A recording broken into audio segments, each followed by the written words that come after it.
Hello there, it's Ruth Sherman, CEO and celebrity speech and media coach, but you do not have to be famous to work with me. I want to answer a question today that came in from Betsy, and it's a great question, so here goes. Betsy wants to know, Ruth, I have been in the presence of 10 speakers, 5 of whom use the F-bomb and other base language, including SH blank T or A blank blank whole. I'd love to hear your thoughts about this, impressions, customer or potential customer impact, etc. Betsy, that is a fantastic question, and it is something that I give quite a bit of thought to. I actually did a video on it a while back because I am a true potty mouth. In my real life, everybody who knows me intimately or personally knows that I'm a terrible potty mouth. I love saying 4-letter words. 4-letter words are the way that we vent. It's a rhetorical device that human beings have invented, and it's true in every language where we are, we are able to let off some steam, and it's a harmless way to do it. But people do get offended. So here are the things that I have to say about 4-letter words in presentations. I don't use them in my presentations. I don't think I've ever used them in my video. I allude to them, but I don't use them. Now, the reason is not that I'm not being myself. It's that when people I don't know come to my videos, I don't want to push them away too much. It's not that much big a part of who I am that I need to use these words in order to repel people or attract them to me. It's just not part of my brand.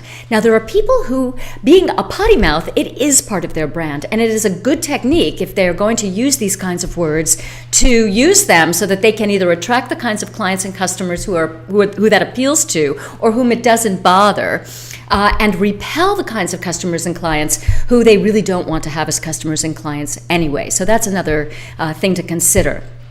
Second, if I'm in the presence of corporate clients, as many of you know, I have a very big corporate practice. I never use 4-letter words, and that includes even if the client uses the word first. I try to maintain a different type of decorum, if you will, a different type of protocol. After all, I'm a vendor, I'm a contractor, I'm not working inside. We all know that inside corporates, the 4-letter words fly, people get angry, they need to vent, they need to let off steam, and we know that all of these words are used regularly. It's no secret. But as a vendor, I try to stay away from that. So again, even if the client uses a word first, I don't do it.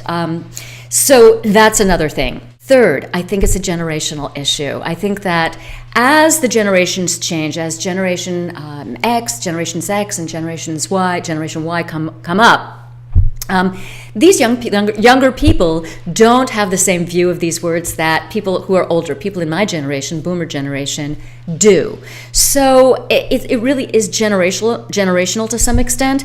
And then my final comment on it is it really depends on the situation. So I'll give you an example, a recent example.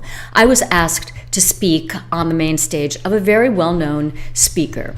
And this speaker was hosting her own event, and she was letting the 4-letter words fly.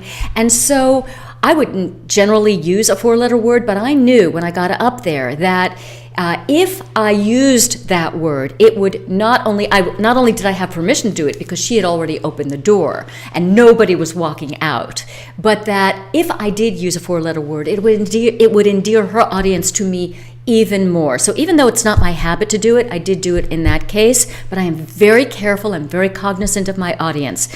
So that's what I have to say about being a potty mouth in public. If you want to know more about using 4-letter words or any other type of language or content in your presentations or videos, hop on over to ruthsherman.com, where you can download my Celebrity Video Charisma Secrets absolutely free. I'll see you over there.